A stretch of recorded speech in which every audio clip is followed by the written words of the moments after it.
Diana León.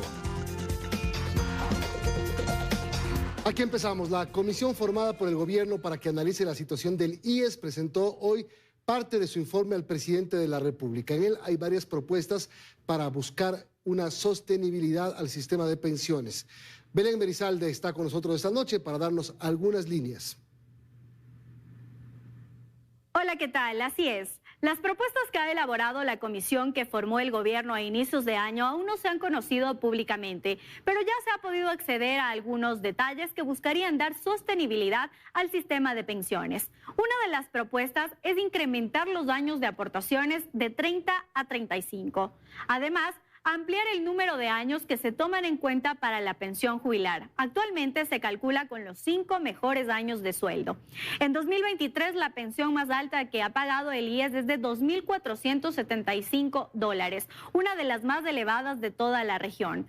También se analizan algunos incentivos para quienes se jubilen más tarde. El problema que afronta el Fondo de Pensiones del IES es crítico. Actualmente, por ejemplo, hay unos 5.696 millones de dólares para pagar a los más de 600.000 jubilados, pero solo hay 3.058 millones que ingresan por concepto de aportes. Les tenemos un informe de lo que fue la reunión entre comisionados y el presidente de la República. Veamos.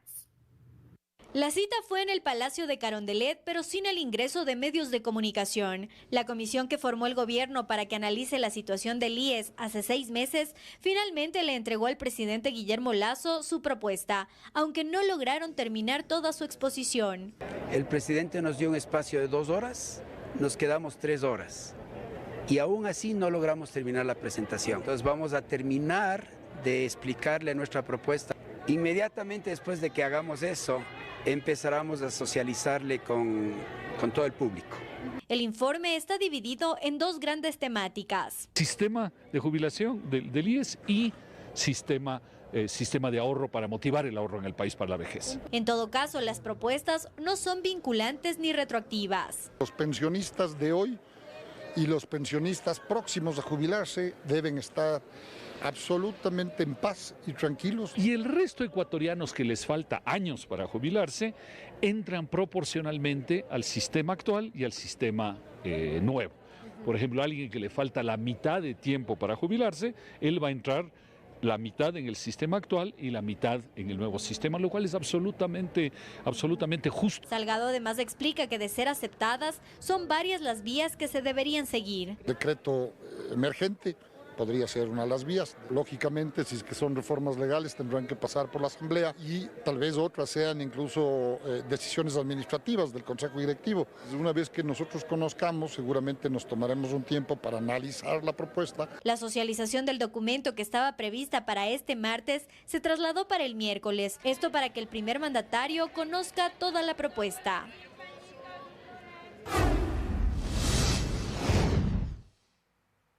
En Guayaquil se desarrolló el conversatorio denominado Paso a Paso de las elecciones anticipadas. Al evento acudieron varias autoridades del Consejo Nacional Electoral. El Consejo Nacional Electoral se pronunció sobre la campaña anticipada de ciertos candidatos. Desde el CNE se asegura que se realiza un seguimiento de toda publicidad adelantada. Luego le daremos un valor económico para descontar de lo que les corresponde como máximo gasto como promoción electoral. En caso de exceder, vendrían las sanciones que tiene que tomarlo el Tribunal Contencioso Electoral. Otro de los temas tratados durante el conversatorio Paso a Paso de las elecciones anticipadas fue el padrón electoral. Y es que para estas elecciones constan más de 71.000 personas fallecidas. Esto debido a que se utilizará el mismo padrón electoral que se usó en las elecciones seccionales del presente año. En el padrón estarán pintados de un color gris y se pondrá una nota: no puede firmar, es persona fallecida. Actualmente existen 7 listas de binomios presidenciales en firme. Faltaría la lista de Javier Hervás Porreto, que ya se trata en el Tribunal Contencioso Electoral. En cuanto a asambleístas nacionales, ya son 7 listas que se encuentran en firme y 2 están pendientes. En horas de la tarde, los miembros del organismo electoral se trasladaron hasta el ECU 911 de San Borondón para poder liderar esta mesa de seguridad electoral, en donde también participaron varias autoridades del orden. En el encuentro se anunció la redistribución y cambios de recintos electorales en Guayas. Porque ha habido intervención física en las estructuras. En total ya son 12 recintos reemplazados y 9 redistribuidos en la provincia mencionada. El Tribunal Contencioso Electoral tramita los recursos de impugnación a contrarreloj. Están pendientes los pronunciamientos a los recursos en contra de las candidaturas de Javier Herbaz y el exministro Patricio Carrillo. A manos del Tribunal Contencioso Electoral han llegado recursos de apelación en contra de un candidato a la presidencia y 2 listas de candidatos a la Asamblea Nacional y Provincial. El primer caso es el del candidato a la presidencia Javier Herbaz, en contra del cual el Partido de la Revolución Ciudadana presentó una impugnación. Ese proceso, según el sistema del tribunal, fue admitido a trámite el pasado 27 de junio y los tiempos para procesarla están corriendo. Es decir, desde el 27 de junio el Tribunal Contencioso Electoral tiene 15 días para resolverlo y de ahí se podría pedir la aclaración y la ampliación en virtud de este recurso planteado. Otro es el caso del exministro Patricio Carrillo, quien busca ser candidato a la Asamblea Nacional por el movimiento Construye. Su postulación fue apelada ante el TCE, pero la causa fue archivada el pasado 30 de junio. Pero este auto de archivo fue apelado nuevamente, por lo que su candidatura todavía no está en firme. El apuro es de carácter operativo para el tema de la impresión de las papeletas, y más cuando las candidaturas son nacionales, es decir, que pueden tener votación en el exterior. Y hay más. La candidatura del expresidente de la Asamblea, Virgilio Sequicela, por la provincia del Cañar, tambaleó hace unos días cuando la misma organización política por la que se postula, el Partido Socialista Ecuatoriano, impugnó su candidatura. Sin embargo, esta fue calificada la noche de este último sábado por el Pleno del Consejo Nacional Electoral y junto con él toda la lista de este partido por dicha provincia. Negar el recurso presentado por cuanto del expediente se evidencia que los candidatos provienen de procesos de democracia interna. Según los últimos datos que maneja el Consejo Nacional Electoral hasta la fecha, existen 7 candidaturas a la presidencia en firme y 1 en manos del TCE. En cuanto a la Asamblea Nacional, 7 listas nacionales están en firme y 2 en manos del Tribunal Contencioso. Además, las listas de candidatos en 12 provincias también están en firme. El Tribunal Contencioso Electoral tiene en sus manos también una denuncia en contra del presidente del Consejo de Participación, Allen Berbera, y la prefecta del Guayas, Marcela Guiñaga, por una infracción electoral. El proceso apenas fue admitido a trámite y los plazos para que haya un pronunciamiento se pueden alargar hasta por 1 año. Y los presidenciables empiezan julio con recorridos en medios de comunicación. 3 de ellos estuvieron este lunes en Guayaquil difundiendo sus planes de campaña. El microtráfico en las escuelas y colegios fue el tema que el candidato Jan Topic abordó en un conversatorio con medios de comunicación este lunes en Guayaquil. Dijo tener claro cuál es uno de los detonantes y plantea acciones. Mecanismo número 1 para un grupo delictivo, por ejemplo aquí en Guayaquil o en Pichincha, para reclutar niños, ya lo he conversado antes, es darles de comer. Entonces, ¿qué vamos a hacer como Estado, como gobierno? Dar las 3 comidas a los niños, a los 4.3 millones de estudiantes en el Ecuador. En Guayaquil también estuvo Otto Sonnenholzner, quien encabezó una cadena radial para hablar de sus planes en materia de seguridad. Que tiene que ver con desarmar a los malos, a los delincuentes y potenciar adecuadamente a la fuerza pública, que tiene que ver con controlar las cárceles y condenar adecuadamente a quienes cometen delitos, sobre todo contra la seguridad y la vida. Una agenda similar cumplió el ex asambleísta Fernando Villavicencio, hoy candidato a la presidencia, quien recorrió medios de comunicación para continuar difundiendo sus propuestas. Una de ellas, militarizar los puertos de Guayaquil. Uno de los primeros decretos será disponer a nuestras Fuerzas Armadas tomar el control de todos los puertos de Guayaquil, por donde sale el 90% de la cocaína a Europa y a Estados Unidos. Por su parte, Yacu Pérez estuvo en Babahoyo, Los Ríos, en la inauguración de una central política y recorriendo otros puntos de esta provincia. Ahí habló sobre sus expectativas de cara a los comicios. Que si en el 2021 llegamos con 27 asambleístas, esta vez vamos a llegar con por lo menos 40 asambleístas, un espacio grande, vigoroso, que nos va a apoyar de la asamblea. Javier Herbaz recorrió medios en Quito y este martes estará en Cuenca. En tanto que Luisa González, candidata del correísmo, mantuvo una agenda privada. Así empieza julio para los presidenciables. que yo vengo de una de las comarcas. El CNE también dio paso a la consulta popular en el Chocó Andino, en la que se votará exclusivamente en el Distrito Metropolitano de Quito. Pero ¿qué pasa actualmente en el Chocó Andino? ¿Qué es? María Gracia Acosta nos explica. María Gracia. ¿Qué tal? ¿Cómo están? El 20 de agosto en el Distrito Metropolitano de Quito votaremos sí o no en 4 preguntas que plantean prohibir la minería artesanal, pequeña, mediana y grande en la zona del Chocó Andino. Se trata de una reserva de biosfera ubicada al noroccidente del Cantón Quito. 286.800 hectáreas lo componen en total, de las cuales 126.000 hectáreas están en el Cantón Quito. El resto pertenece a otras áreas, incluida la zona de Intag. En el Chocó Andino hay 12 concesiones debidamente registradas. Son de pequeña minería en fase preliminar y solo una es de minería industrial y está en prospección. Es decir, aún no se sabe si algún día habrá mina. 6 concesiones están en proceso cuando se abra el catastro minero. Pero según dicta la Corte Constitucional en su fallo, una posible aprobación de la consulta igual respetaría todas estas concesiones, pues no tiene carácter retroactivo. Del total de hectáreas en el Cantón Quito, 20.000 hectáreas podrían ser concesionadas para pequeña minería. Así se ve en el mapa, incluidos los derechos mineros otorgados, que en referencia a la superficie del Chocó Andino no superan el 5,39%. Además, es importante entender cómo funciona la actividad minera. Actualmente en el Chocó Andino se desarrollan solo fases de exploración de pequeña minería y no todas las concesiones se convertirán en una mina. En promedio en el mundo, 1 de cada 1.000 se convierte en mina. Además, la exploración no es una actividad invasiva, aunque se la ha comparado con los taladros de la actividad petrolera. Los taladros de exploración minera pueden ser llevados por 2 personas y operan en espacios de 5 por 5. Ustedes siguen con más noticias. Más noticias, amigos. Uno de los involucrados en la monumental estafa a las cuentas del Seguro Social de la policía y que aceptó colaborar con la justicia en Estados Unidos delata a oficiales involucrados y denuncia que otros delatores han sido asesinados o amenazados. Las investigaciones avanzan. Sobre la gigantesca estafa que superó los $900 millones a las cuentas del Seguro Social de la policía, los involucrados hablan en Estados Unidos y se advierte que las revelaciones podrían tener más nombres de oficiales de la policía investigados. Luis Álvarez Villamar, gerente de depósitos centralizado de valores de Cevale y protagonista de varias de las fallidas inversiones del ISPOL, aceptó colaborar con un tribunal del Distrito Sur de la Florida y ha relatado el esquema completo de la estafa.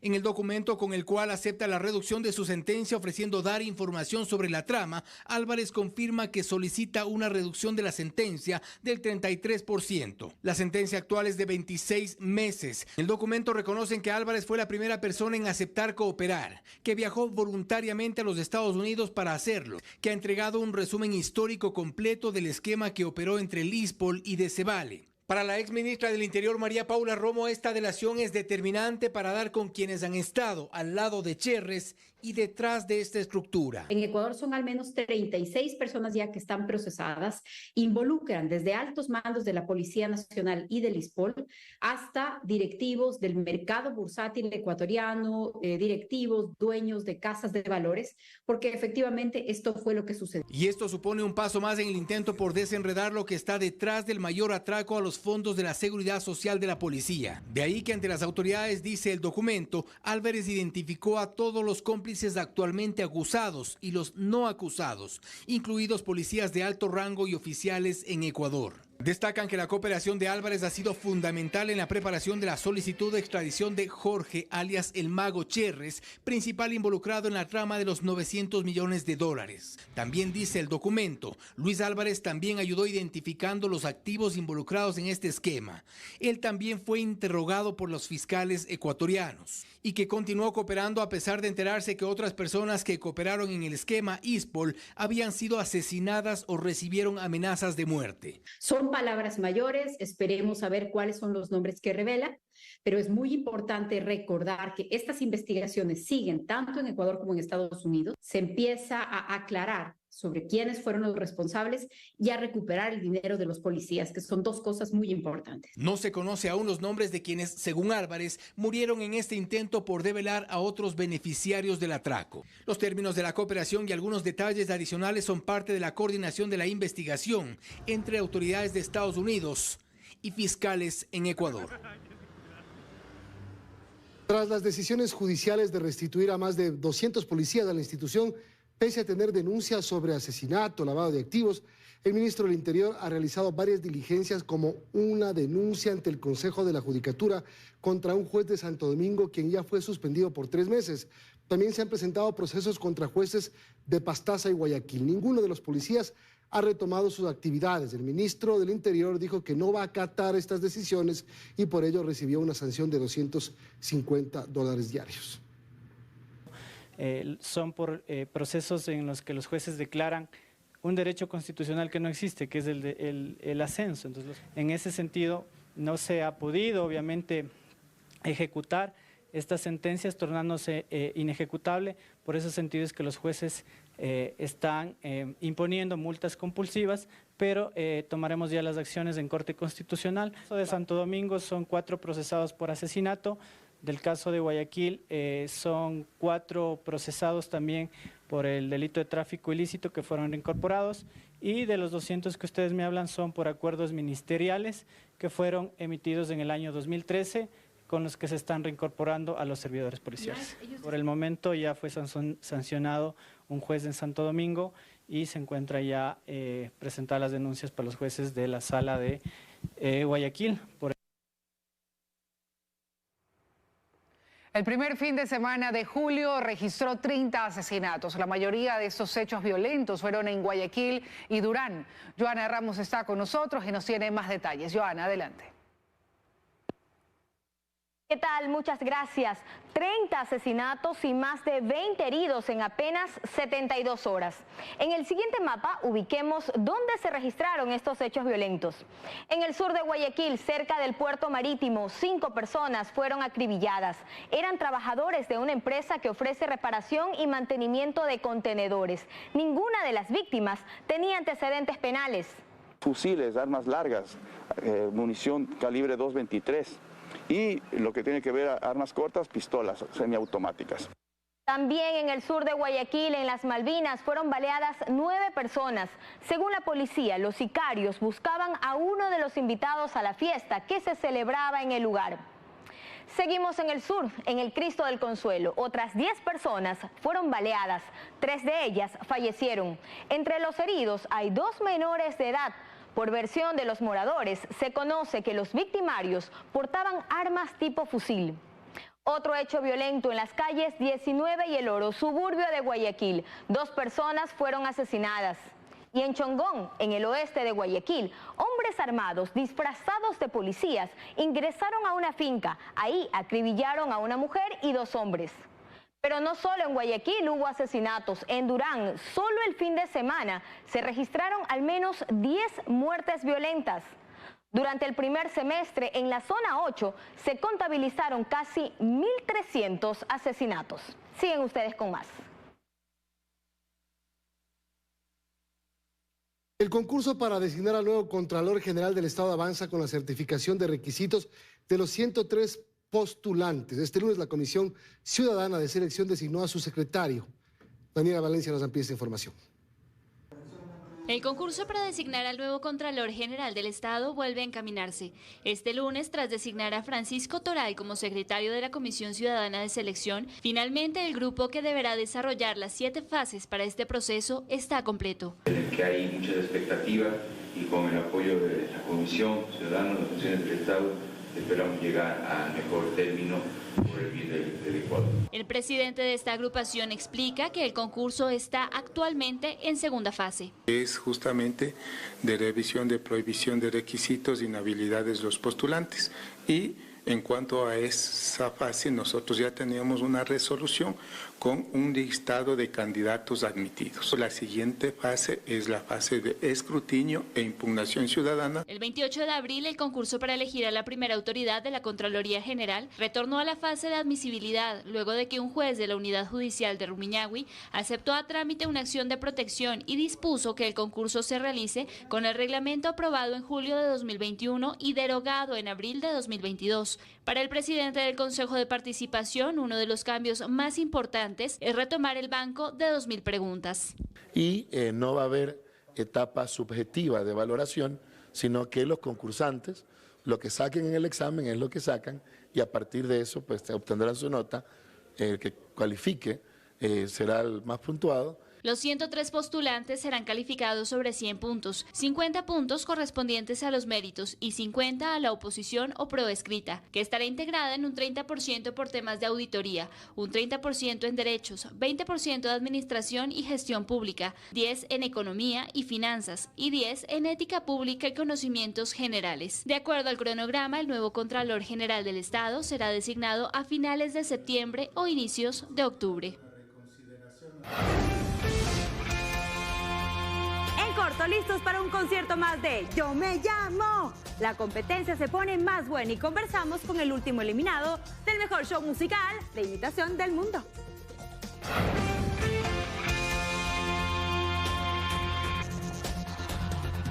El Instituto de Meteorología prevé que se registren lluvias durante los próximos días en la región litoral. Valery Villalba está con nosotros para darnos más información al respecto. Adelante, Valery. Hola, ¿qué tal? Así es. Las últimas lluvias que se han registrado en el litoral ecuatoriano corresponden a temperaturas y niveles de humedad bastante altos en el océano, siendo las más afectadas las provincias de Esmeraldas y Santo Domingo.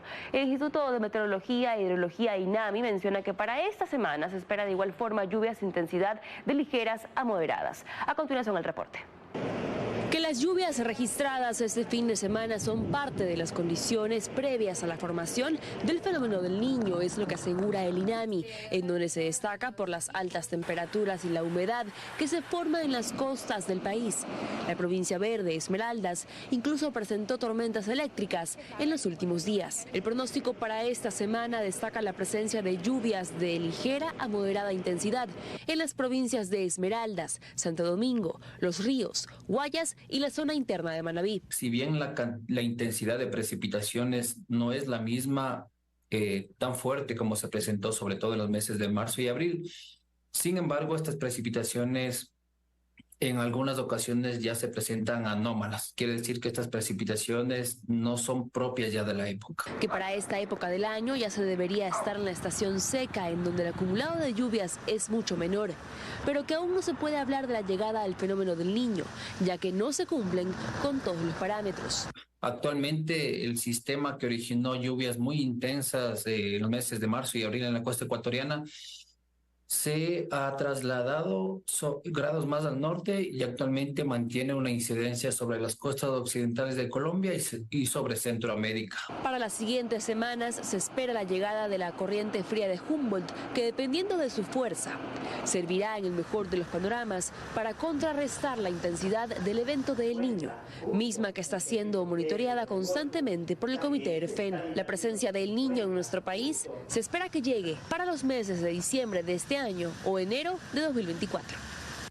La próxima reunión con el Comité ERFEN será el próximo 5 de julio en la capital de la República para actualizar los parámetros y seguir monitoreando el fenómeno del Niño y su llegada y sobre todo su intensidad, que podrá conocerse para los meses de agosto y septiembre. El prolongado invierno retrasa la producción de azúcar en el país. La zafra o época de cosecha de la caña de azúcar inició después de la fecha prevista y se ha visto interrumpida por las lluvias. Para este mes de julio, la industria azucarera de Ecuador debería estar trabajando en la zafra o en la cosecha de la caña de azúcar. Sin embargo, el invierno prolongado que hoy se registra de manera atípica en el país ha cambiado el panorama. La maquinaria en ciertos ingenios está paralizada y a la espera de que las lluvias se detengan. En este invierno se ha prolongado, eso nos ha hecho que retrasemos el inicio de la zafra. Nosotros comenzamos la semana pasada y pues justamente anoche tuvimos una lluvia considerable y hemos tenido que parar la cosecha por este momento. Y si bien se pueden retomar los trabajos en cuanto la condición del suelo lo permita, cada día de paralización significa no producir 14.000 quintales de azúcar. Hasta ahora, Ingenio Valdés, una de las 3 productoras más grandes que tiene el país y que representa el 30% de la producción de azúcar a nivel nacional, ha paralizado sus actividades por una semana.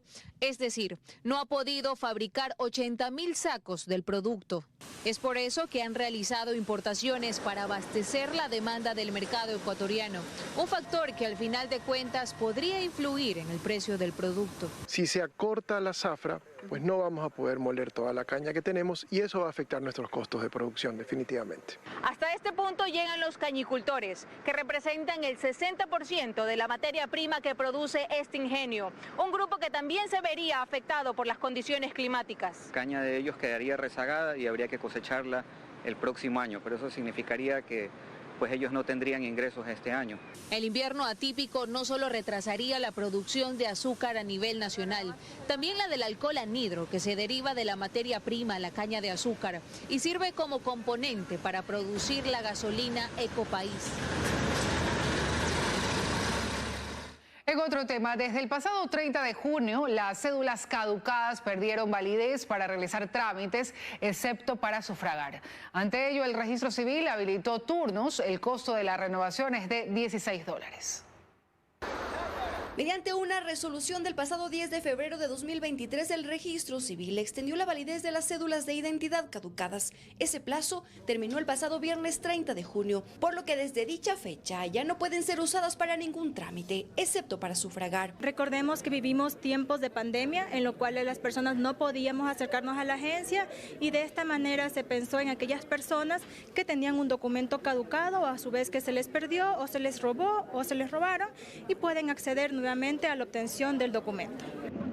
Esta medida aplica para todo trámite que se realice tanto en lo público como en lo privado. Ante ello, el Registro Civil habilita diariamente turnos para atender esta demanda que se espera crezca paulatinamente. Acercarse a una agencia del Registro Civil con un turno para la emisión de una cédula de ciudadanía. Simplemente se le verifica el turno y se le procede con el enrolamiento y posterior la impresión del documento.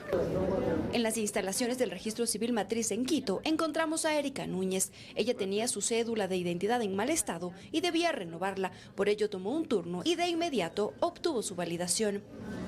Para renovar el documento de identidad caducado, usted debe agendar un turno en línea en la página web del Registro Civil, pagar $16 por el cambio y con previa cita puede acudir a las 185 agencias al nivel nacional. Tengo la anterior, entonces la voy a sacar la nueva, porque quiero ya hacer algunos trámites para la universidad y todo eso y necesito la cédula nueva. Tomé el turno en línea y el pago rápido y me dieron ese momento el turno.